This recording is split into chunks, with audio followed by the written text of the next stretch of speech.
जय हिंद साथियों, जय हिंद क्लासेज में आपका हार्दिक स्वागत है। एक अभी जो केवीएस की भर्ती हुई है केंद्रीय विद्यालय संगठन के द्वारा, उसमें लगभग 13,000 पदों पर वो एग्जाम हुए हैं। 13,000 पदों की जो भर्ती है उसके लिए अभी रिटन एग्जाम चल रहे हैं। उसमें पीआरटी का जो एग्जाम है वो हो चुका है, यानी कि फर्स्ट फेज उसका कंप्लीट हो चुका है। देखिए, आपको पता है कि जो पीआरटी है उसके एग्जाम में 2 फेज होते हैं। फर्स्ट आपके रिटन का होता है और सेकंड जो फेज होगा वो आपका इंटरव्यू का होगा। ठीक है, अब आप लोगों ने एग्जाम दे दिया है तो जाहिर सी बात है कि आप यही चीज सोच रहे होंगे कि इंटरव्यू में कैसे हम परफॉर्म करें, इंटरव्यू कितने मार्क्स का होता है, इंटरव्यू में हम क्या क्या चीजों का हमको ध्यान रखना चाहिए, या फिर जो व्यक्ति इंटरव्यू दे चुका है उससे हम जानकारी जुटाने की कोशिश करते हैं। तो मैं आपको बता दूं, 2015 की अगर मैं बात करूं, 2015 में जो वैकेंसी आई थी केवीएस पीआरटी की, उसमें मेरा सिलेक्शन भी हुआ था और मैंने इंटरव्यू उसमें दिया था और अच्छे मार्क्स मैंने इंटरव्यू में प्राप्त भी किए थे और मेरे को फाइनल पोस्टिंग भी उसमें मिली थी, लेकिन कुछ कारणों से मैंने उसको ज्वाइन नहीं किया था। तो हम बात करते हैं कि केवीएस का जो इंटरव्यू है उसको फेस कैसे करना है, कितने मार्क्स का है, उसमें किस किस चीजों का ध्यान रखना है। तो शुरू करते हैं इसको। देखिए, जो केवीएस का इंटरव्यू होता है वो होता है 60 मार्क्स का। कितने मार्क्स का होगा? 60 मार्क्स का होगा। 60 मार्क्स में भी आपको 2 चीजें डिवाइड कर दी जाएगी। ठीक है, 30 नंबर का तो केवल और केवल आपका इंटरव्यू फेज, और 30 मार्क्स का आपका जो डेमो क्लास दी जाती है आपको जो इंटरव्यू रूम होता है वहां पे जाके एक डेमो क्लास भी देनी होती है और वो 30 मार्क्स की होती है। ठीक है, अब सबसे पहले हम बात करते हैं कि जब हम इंटरव्यू देने जाएंगे उससे पहले हम तैयारी कैसे करें। तो मैं आपको एक चीज बता दूं कि जितना आप प्रैक्टिस करेंगे इंटरव्यू की, उतना ज्यादा आपका इंटरव्यू बेहतर होगा। तो कोशिश अपन को ये करनी है कि हम एक ग्रुप बनाए 5-6 लोगों का, और जिन भी लोगों का इंटरव्यू होना है या तो उन लोगों को अपन ग्रुप में शामिल करें, या फिर कोई भी अपना जो भी नॉन है, जो अच्छे से जिसकी तैयारी चल रही है, कंपटीशन एग्जाम्स की कोई बच्चा तैयारी कर रहा है, ठीक है, या हमारे कोई गार्जियंस हो सकते हैं, उनको हम इस अपने ग्रुप में शामिल कर सकते हैं। तो उसके लिए, क्योंकि हम जितनी बार इंटरव्यू का मॉक इंटरव्यू देंगे ना, उतना ही हमें क्लियरिटी आती जाएगी। हम जो भी इंटरव्यू देंगे उसमें हम परफॉर्म अच्छे से कर पाएंगे। वो अलग बात है कि जब भी हम इंटरव्यू देते हैं, जो मेन इंटरव्यू होता है हमारा, उस दिन देखो जो झिझक सबको होती है, डर सबको लगता है। जब मैं इंटरव्यू देने गई थी तो मेरी तैयारी ठीक ठाक थी। खैर, मैंने कभी कोई मॉक इंटरव्यू नहीं दी थी उसके लिए, लेकिन फिर भी जब अपन इंटरव्यू रूम में जाते हैं तो बहुत ज्यादा झिझक होती है, डर लगता है कि यार इंटरव्यू कैसा होगा, अंदर क्या क्या है, हमको बहुत सारी चीजें पूछी जाएंगी। तो ऐसी टेंशन लेने की आवश्यकता अपन को नहीं है, क्योंकि रीजन क्या है, हम फर्स्ट पेज क्लियर करके आए हैं और हमारी नॉलेज बहुत अच्छी है। इसी वजह से तो हमारा इंटरव्यू के लिए हमको कॉल आया है। और आपको मैं एक चीज बता दूं कि इंटरव्यू कॉल उसी बच्चे का आएगा जिसके रिटर्न में मार्क्स अच्छे होंगे। ठीक है, तो यानी कि इसका मतलब उनको भी ये चीज पता है कि ये बच्चा जो रिटर्न क्लियर करके आया है, यहाँ पे इंटरव्यू के लिए आया है, यानी कि उसका जो लेवल है वो अच्छा है। अब वहाँ क्या चेक होता है, वहाँ आपका पढ़ने का लेवल चेक नहीं होता है, वहाँ पे ये चीज चेक होती है कि आप अपनी परफॉर्मेंस कैसे दे सकते हो। कोई भी बच्चा क्लास में जब आप पढ़ाओगे तो आप बच्चों के सामने कैसे रिप्रेजेंट कर सकते हो उस चीज को। ठीक है, लोगों के सामने आप कैसे रिप्रेजेंट कर सकते हो कुछ चीजों को। तो ये चीजें हमारे इंटरव्यू में होती है। ठीक है, तो मैं आपको कुछ टिप्स बता रही हूँ जो आपके इंटरव्यू में बहुत ज्यादा काम आएंगी। फर्स्ट ऑफ ऑल, कि आप जो इंटरव्यू का लगभग क्वेश्चंस, जो फर्स्ट क्वेश्चन होता है कि आप टीचर क्यों बनना चाहते हो। फर्स्ट क्वेश्चन क्या रहता है कि आप टीचर क्यों बनना चाहते हो। ठीक है, सेकंड क्वेश्चन जो होता है, ये क्वेश्चन होता है, सपोज करो कि आपने काफी पहले बीएसटीसी की हुई है, 2-3 साल का आपका गैप लग गया उसमें। तो सेकंड क्वेश्चन जैसे मेरे से पूछा गया था कि आपको बीएसटीसी किए हुए 5 साल हो गए, लेकिन इन 5 सालों में आपने क्या किया। तो उसका जवाब भी आपके पास तैयार रहना चाहिए। ठीक है, कि भाई पारिवारिक कारण थे, या फिर मैं रेगुलर तैयारी कर रहा था, और कुछ जो भी है आपके वो कारण आपको खुद के हिसाब से एडजस्ट करने हैं, क्योंकि ये क्वेश्चन जो है ज्यादातर लोगों को पूछा जाता है। मेरे भी जो ग्रुप्स वाले बच्चे थे जिनसे मैंने बाद में डिस्कस किया, तो सबने यही बताया कि जो सेकंड क्वेश्चन होता है वो यही होता है कि आपने इतने दिन क्या किया। ठीक है, थर्ड, अगर आप किसी भी राज्य सेवा की ऑलरेडी तैयारी कर रहे थे, जैसे अभी राजस्थान के बच्चा, कोई भी बच्चा है राजस्थान का, कोई भी छात्र है, अगर उसका केवी में इंटरव्यू होता है तो उसको तीसरा क्वेश्चन पूछने की कहाँ संभावना है? उसको क्वेश्चन पूछा जाएगा कि राजस्थान में भी इतनी बड़ी भर्ती आई थी, आपने उसकी तैयारी क्यों नहीं की, आप केवी में ही क्यों आना चाहते थे? तो मतलब कि आप केवीएस क्यों ज्वाइन करना चाहते हैं, केवीएस क्यों ज्वाइन करना चाहते हैं।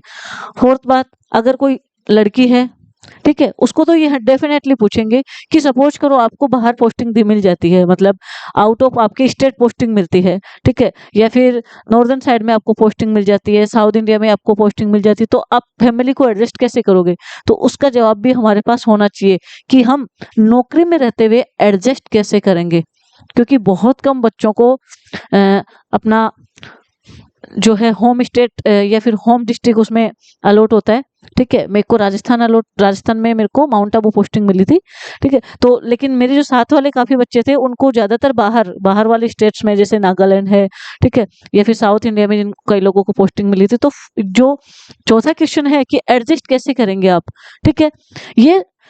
ये जो चार चीजें हैं, इन चीजों के बारे में आपको अच्छे से याद करके जाना है, ठीक है, कि आप वहाँ एग्जाम मतलब जो इंटरव्यू है उनके सामने आप इन चारों चीजों को कैसे रिप्रेजेंट करेंगे, ठीक है।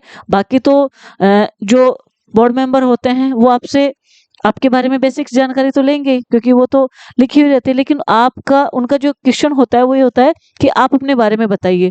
तो अब अपन को ये नहीं कि अपन को पूरी रामायण बोल देने की, हाँ मैं, मेरा फादर का नाम ये है, मैं इस गांव से आया, वो ये चीजें नहीं सुनना चाहते। वो ये चीजें सुनना चाहते हैं जो कि उनके पास जो आपका रिज्यूम है उसमें नहीं है, उसके अलावा आप अपने बारे में बताइए, ठीक है। हॉबी जो आपको पूछते हैं, तो हॉबीज में आप बोलेंगे सर मेरे को पढ़ाना अच्छा लगता है। अरे तो पढ़ाना तो केवी में आके क्यों पढ़ाना चाहते हैं? फिर वो क्वेश्चन में उलझाते रहेंगे आपको। तो हॉबी में आप ऐसी हॉबी बताएं जो टीचिंग लाइन से थोड़ा अलग हो, ठीक है। और आप कुछ भी बता सकते हैं, गेम्स के बारे में बता सकते हैं, जो भी आप चीजें एक्टिविटीज करते हैं उनके बारे में आप इसमें बता सकते हैं, ठीक है। तो ये चार चीजें इंपॉर्टेंट है, इसके बारे में आपको ध्यान रखना है कि इंटरव्यू में हमको चार जो पॉइंट मैंने आपको बताए हैं कि टीचर क्यों बनना चाहते हैं, फर्स्ट प्रायोरिटी, फर्स्ट टीचर क्यों बनना चाहते हैं, इसके बारे में आपको ध्यान होना चाहिए, ठीक है। और ये तो हो गया आपके इंटरव्यू के बारे में, ठीक है। अब आपको बोलेंगे कि आपको एक डेमो क्लास देनी है, तो डेमो क्लास में सबसे पहले वो ये चीज देखते हैं कि आप जो बोर्ड पे खड़े हो वो किस साइड में होकर पढ़ा रहे हो, ठीक है। आप जो डस्टर का यूज कर रहे हो वो कैसे कर रहे हो, तो डस्टर का यूज फ्रेंड्स कैसे करना है आपको, जैसे मैं आपको बताती हूँ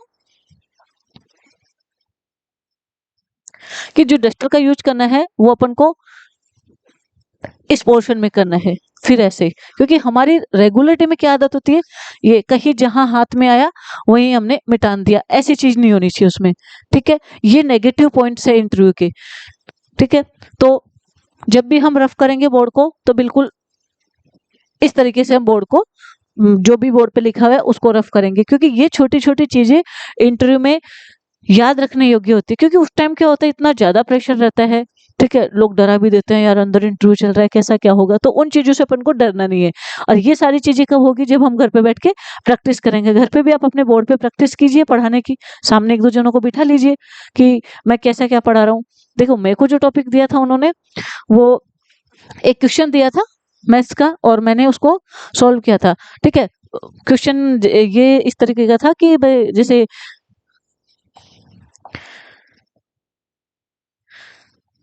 कि मेरे को लिखा हुआ था, क्वेश्चन उन्होंने बताया था कि एक क्वेश्चन है उसको आपको सॉल्व करना है कि 4 पेन 40 रुपए के आते हैं, तो 10 पेन कितने के आएंगे, ऐसा करके क्वेश्चन था।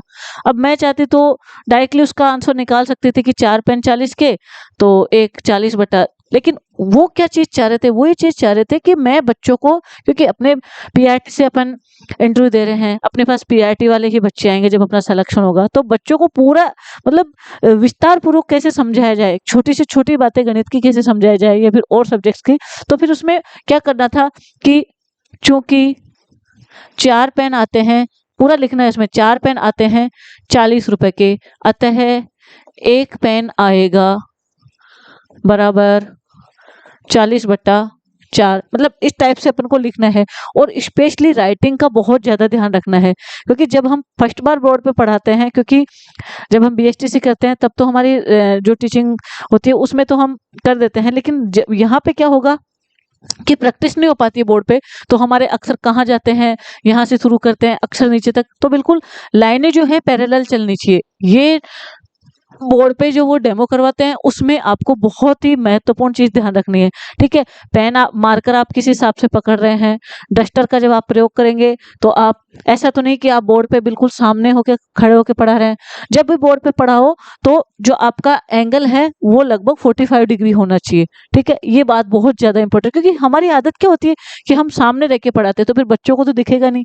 सेकेंड चीज कि जब भी आप बोर्ड पे वहां डेमो दो तो उसमें ऐसे नहीं कि आप क्वेश्चन करने में या फिर आपको जो भी चीज दी है उसी में बिल्कुल अपना माइंड, ऐसे नहीं, आपको बीच बीच में उनको देखते हुए उनको बिल्कुल आई कांटेक्ट रखना है। जो भी इंटरव्यू है उनसे आपको आई कांटेक्ट रखना है, जब जाके ही उनको आपसे बिल्कुल सर्टिफिकेशन मिलेगा कि हाँ नहीं ये बच्चा बहुत अच्छा पढ़ा रहा है, ठीक है। अपना क्वेश्चन सोल्व करो या फिर जो भी चीज उन्होंने दी है, बीच बीच में लगभग हर 15 सेकंड में एक बार आपको पीछे मुड़कर उनकी तरफ देखना भी है। क्योंकि होता क्या है क्लास में कि हम पूरा बोर्ड पे लिखने में रह रहे हैं और बच्चे पीछे से शैतानियां कर रहे हैं, वो ये चीजें ही नोटिस करते हैं। तो हमको क्या करना है कि जो भी चीज हम बोर्ड पे कर रहे हैं साथ साथ में हम उनकी तरफ भी एक बार देखते जाएं, तो उससे क्या होता है हमारा कॉन्फिडेंस बढ़ता है, ठीक है। तो और उनको भी ये लगता है कि नहीं यार ये अच्छा है बच्चा। और वहां आपके जो 30 मार्क्स वाला बोर्ड डेमो है उसमें 30 में से 28 से 29 मार्क्स आने के आपके चांसेस रहते हैं।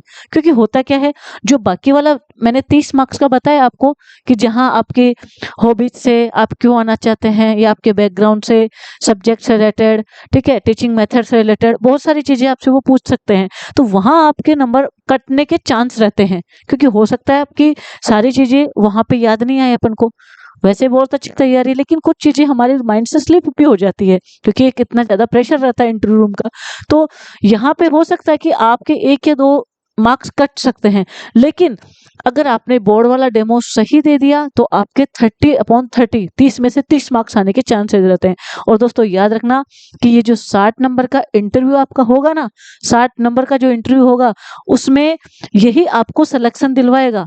क्योंकि रीजन क्या है, दौड़ में तो सभी है, इंटरव्यू में भी आपको पता है लगभग 4 गुना वहां बच्चे बुलाए जाएंगे, ठीक है। तो ये जो 60 मार्क्स है इस पे आपको प्रैक्टिस करनी है। और ये प्रैक्टिस कब होगी, जब आप जितने ज्यादा है उतने ज्यादा मॉक इंटरव्यू दो। और मैं ये नहीं कहती कि आप मॉक इंटरव्यू किसी संस्थान में जाके दो, किसी कोचिंग क्लास में जाके दो, ऐसा कुछ नहीं है।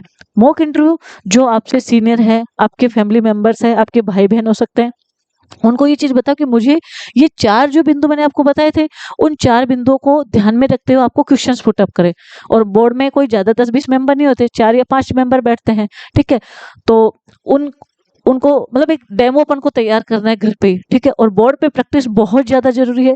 बोर्ड पे प्रैक्टिस आप नहीं करोगे डेमो के लिए तो वहां पे जाके आपकी गड़बड़ियां होने के चांसेस रहेंगे।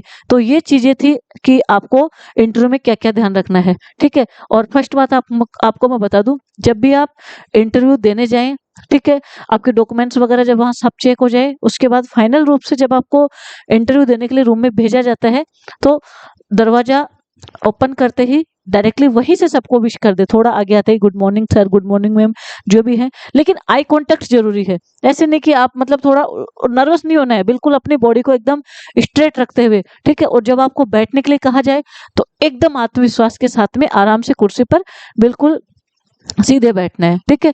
और हाथों को अपने पैर है वहां पे बिल्कुल एकदम, आप एक इसके बारे में आप 1-2 इंटरव्यू के देख भी सकते हैं। आजकल यूट्यूब पे बहुत सारे जो डेमो है वो आपको दिखाए हुए हैं, मतलब काफी लोगों के इंटरव्यू है, तो वो उन चीजों का आपको ध्यान रखना है, ठीक है।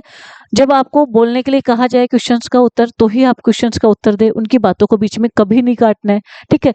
और एक बात और बता दूं कि जैसे मान लो कोई क्वेश्चन अपन को गलत हो रहा है, अपन को नहीं आ रहा, तो सॉरी सर मेरे को याद नहीं आ रहा है, ये चीज अपन को बोल के सॉरी नहीं, अपन गलत तो बोलना ही नहीं है। हो सकता है कि मान लो नहीं आ रहा तो नहीं आ रहा, कोई बात नहीं, सॉरी सर बोल दो, कि क्योंकि उनको भी पता है कि इतना तो मतलब 100% तो कोई भी अपना नहीं दे सकता इन चीजों में, क्योंकि उनको भी पता है कि बच्चे नए हैं, झिझक तो होती है, ठीक है। ये इन चीजों का आपको ध्यान रखना है। और मैं तो ये कहूँगी कि ज़्यादा से ज़्यादा डेमो दें इस चीज़ के बारे में, और अपना जो इंटरव्यू है उसकी तैयारी करें। आपको इंटरव्यू के लिए अग्रिम शुभकामनाएं। बहुत बहुत धन्यवाद। जय हिंद, जय भारत।